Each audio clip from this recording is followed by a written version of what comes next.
kayong iwan eh. Kaya lang ho, sana ho maintindihan ninyo. Nangulila ho ako sa tunay kong ina. Pumapayag naman ako makipagkasundo kay ni Risa. Pero ayaw talaga niya sa akin. Kinausap ko siya, pero tinanggihan niya ako.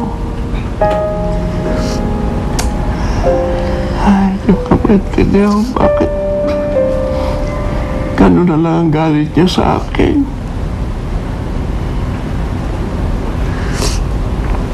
Lolo, hindi ko kasi maintindihan eh. Bakit ho ba ang tindi ng galit ni Inay sa inyo? Lolo, totoo ba? Totoo bang pinagtangkaan niyo ang buhay ni Inay?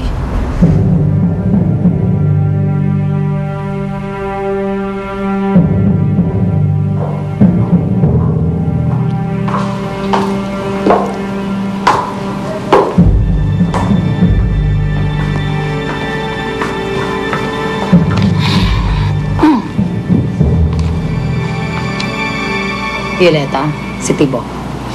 Jowa siya ng dati kong kasamahan sa kulungan. Malinis trabaho yan. Numero 1 tirador. Mabuti kung ganun.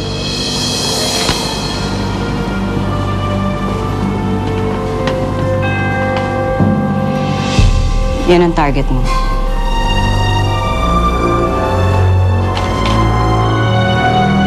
Wala akong kinalaman sa paratang na yun, Sonyo.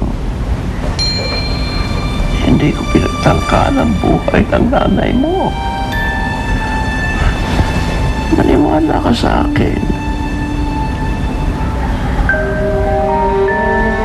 Pero Lolo, yun ho ang sabi sa akin ni Inay. May tumugis raw ho sa amin nung maliit pa ako. May lalaki raw hong bumaril sa kanya.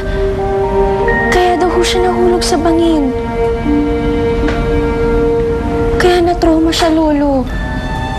At nasiraan siya ng bait.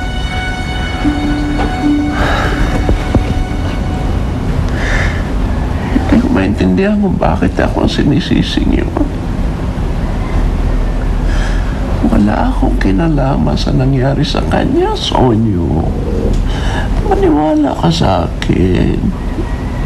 Kung hindi totoo ang sinasabi ni Inay, Lolo, sino ho may gumawa nun? Sino ho ang may kasalanan, Lolo?